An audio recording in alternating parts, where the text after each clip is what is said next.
यानंतर या माजलगाव मतदारसंघाचे नेते या बीड जिल्ह्याचे राष्ट्रवादी काँग्रेसचे अध्यक्ष करते चांगले राजेंद्र मुस्केजी बोलतील। आज या ठिकाणी महाविकास आघाडीचा बैलगाडी मोर्चा या ठिकाणी काढलेला आहे। मोर्चा काढण्याचा उद्देश की सध्या जी मराठवाड्यातला शेतकरी अडचणीत आलेला आहे त्या शेतकऱ्याला खऱ्या अर्थानं सरकारने न्याय द्यावा यासाठी महाविकास आघाडीच्या वतीनं या मोर्चाचं आयोजन करण्यात आलेलं आहे। आपला तालुका तसा बघितला तर छोटा आहे, परंतु छोटा तालुका जरी असला तरी शेतकऱ्यांच्या प्रश्नावर किती जागृत तालुका आहे हे या मोर्चाच्या माध्यमातून या ठिकाणी लक्षात येत आहे। कारण की मित्रांनो, निसर्गाची एवढी आकुपा या जिल्ह्यावरती झालेली आहे की अतिवृष्टीमुळं या भागातला शेतकरी या ठिकाणी अडचणीत आलेला आहे। हातात थोडीशी आलेलं पीक शेतकऱ्याचं या ठिकाणी निसर्गाने हुसकावून या ठिकाणी घेतलेलं आहे। म्हणून खऱ्या अर्थानं या भागातल्या शेतकऱ्याला या ठिकाणी दिलासा दिला पाहिजे। शेतकऱ्याचं जे अतोनात नुकसान या पावसामुळे झालेलं आहे, या नुकसानाची भरपाई सरकारच्या माध्यमातून या ठिकाणी मिळाली पाहिजे, हा खरा उद्देश आहे। मित्रांनो, ह्याच्या अगोदरच्या देखील अनेक सरकार आपल्या राज्यांनी पाहिलेले, अनेक नेते या ठिकाणी त्यांनी सत्ता या ठिकाणी आपल्याली आणि सामान्य माणसाच्या हिताचे निर्णय या सत्तेच्या माध्यमातून घेतलेला आपल्याला माहिती आहे। अनेक अशा घटना आपल्या राज्यामध्ये घडलेल्या आहेत। लातूर जिल्ह्यामध्ये किल्लारी या ठिकाणी भूकंप झाला, त्यावेळेस तत्कालीन मुख्यमंत्री आदरणीय शरदचंद्रजी पवार साहेब त्या ठिकाणी धावून जाण्याचं काम जर प्रथम कोणी केलं असेल तर शरद पवार साहेबांनी त्या ठिकाणी केलेलं आहे। आणि त्यांच्या लक्षात आलं होतं की गाव उद्ध्वस्त झालेलं आहे, खऱ्या अर्थानं आपल्याला या शेतकऱ्याच्या प्रश्नावर त्या ठिकाणी जायला लागेल आणि तिथल्या लोकांना दिलासा द्यावा लागेल। म्हणून नवीन गाव बसवण्याचं काम आदरणीय पवार साहेबांच्या नेतृत्वाखाली त्या ठिकाणी झालेलं आहे। ज्या ज्या वेळेस काही संकट येईल त्या वेळेस सरकार म्हणून या ठिकाणी जबाबदारी असती, दिलासा देण्याचं काम करायचं असतं। आपण बघतो सिंधफणीला एवढं पाणी आलं, मांजरा नदीला देखील मोठ्या प्रमाणामध्ये पाणी आलं। या ठिकाणी महाविकास आघाडीचे नेते त्या ठिकाणी तात्काळ जाऊन त्या शेतकऱ्याला दिलासा देण्याचं काम या ठिकाणी केलेलं आहे।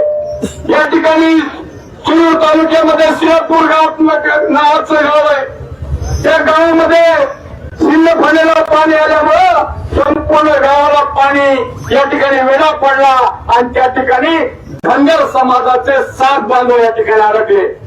त्याच्यामध्ये 2 महिला देखील या ठिकाणी अडकल्या होत्या। एक महिलाचा तर या ठिकाणी बाळंतीण झाली होती आणि अतिशय म्हणजे 15 दिवसाचं बाळ त्या ठिकाणी तिच्या याच्यामध्ये पाळण्यामध्ये होतं। हे सगळं कृत्य, ही सगळी घटना घडत असताना त्या महिलेनी आपले आमदार सुरेशांना दसला फोन लावला आणि त्यांनी सांगितलं की मी या ठिकाणी अडकले, पाणी वाढत चाललंय, तुम्ही काहीतरी मदत करा। अण्णांनी देखील आम्हाला फोन लावला आणि आम्ही तात्काळ त्या ठिकाणी पोहोचल्यानंतर त्या ठिकाणी बोटीने जाऊन ती महिला आणि ते काही पुरुष मंडळी आम्ही बाहेर काढण्याचं काम या ठिकाणी केलेलं आहे। म्हणून मला एकच सांगायचंय, ज्या ज्या वेळेस अडचण येईल त्या वेळेस या ठिकाणी सामाजिक क्षेत्रामध्ये काम करणारा कार्यकर्ता धावून जाण्याचं काम या ठिकाणी जिल्ह्यामध्ये करतोय। आज महाविकास आघाडीच्या माध्यमातून हा मोर्चा निघतोय। मोर्चाच्या पाठीमागचं कारण काय की शेतकऱ्याची जमीन वाहून गेलेली आहे, पिकाचं नुकसान झालेलं आहे आणि सरकार या ठिकाणी निवडणुकीच्या पूर्वीची घोषणा केली होती की आमचं सरकार आल्यानंतर या ठिकाणी कर्जमाफी करू, परंतु या सरकारला विसर पडलेला आहे। कर्जमाफीसाठी समिती गठीत केलेली आहे आणि तिचा अहवाल आल्यानंतर आम्ही काय ते निर्णय घेऊ असं सरकार या ठिकाणी अरे बाबा, सरकारचं करायचं काम या ठिकाणी करत आहे. परंतु या सरकारावरती संकटावर संकट येत चाललेले आहेत मित्रांनो. पाटाचा घडा या सरकारचा भरलेला आहे. हे सरकार आता या ठिकाणी पुढच्या काही दिवसामध्ये राहणार नाही, कारण की खऱ्या अर्थानं सामान्य माणसाची पिळवणूक करणारं सरकार या महाराष्ट्रामध्ये काम करत आहे. आणि त्या सरकारचं नाव आहे महायुती. महायुती खऱ्या अर्थानं आपल्याला घरी बसवायची आहे, कारण की महायुतीच्या नेत्याला काही सामान्य माणसाचं घेणं देणं नाही.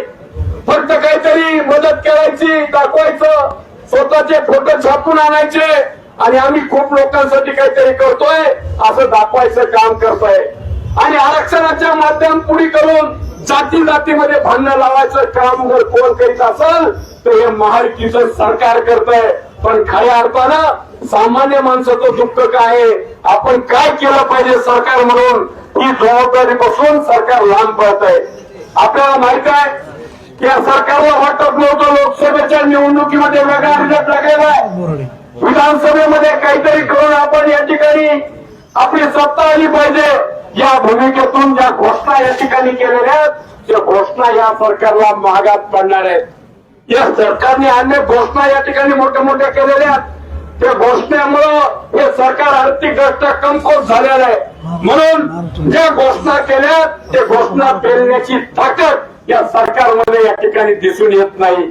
म्हणून शेतकऱ्याचं या ठिकाणी कर्जमाफीची भूमिका हे सरकार या ठिकाणी घेत नाही.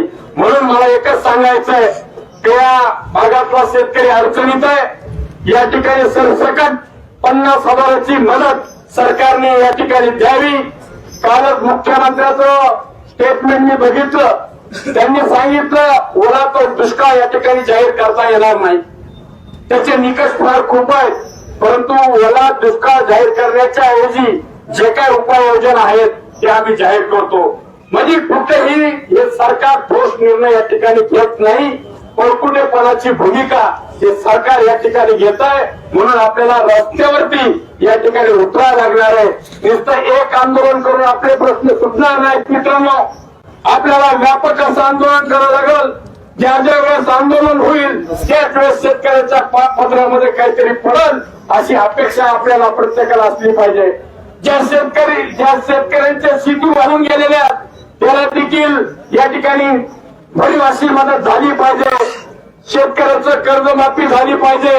ज्या शेतकऱ्यांच्या पुरामध्ये जनावरं वाहून गेले त्यांना देखील मदत या सरकारच्या माध्यमातून झाली पाहिजे. अशा अनेक मागण्या आहेत आणि ह्या मागण्या जोपर्यंत पूर्ण होत नाही तोपर्यंत या ठिकाणी आपल्याला रस्त्यावर उतरावं लागणार आहे. पुढच्या काळामध्ये या सरकारला जर असे तालुका लेवलला आंदोलन करून जर जाग येत नसेल तर जिल्ह्यावरती देखील एक महाविकास आघाडी म्हणून आपल्याला आवाज उठवावा लागेल. आणि भविष्यामध्ये आपले जे प्रश्न आहेत ते जर सोडवले नाहीत ही देखील वेळ आपल्यावर येईल. त्यावेळेस सगळ्यांनी या ठिकाणी आपल्याला जिल्हाधिकारी कार्यालयावर देखील मोर्चा काढण्याची जर वेळ आली तर त्या ठिकाणी देखील आपल्याला उपस्थित राहायचंय. मी सर्वांचं महाविकास आघाडीमध्ये जे जे घटक आहेत मग ते राष्ट्रवादी काँग्रेस पवार साहेबांचं गट असेल, शिवसेना असेल, राष्ट्रीय काँग्रेस पक्ष असेल किंवा बच्चू कडूंची संघटना असेल किंवा कम्युनिस्ट पार्टी असेल, सर्वजण या ठिकाणी जेवढे घटक पक्ष आहेत यांच्या वतीनं मी सगळ्यांचं या मोर्चामध्ये सहभागी झाल्याबद्दल अभिनंदन करतो. आणि खऱ्या अर्थानं शेतकऱ्याच्या प्रश्नावर आपल्याला असंच आक्रमक पाऊल उचलावं लागेल एवढीच भूमिका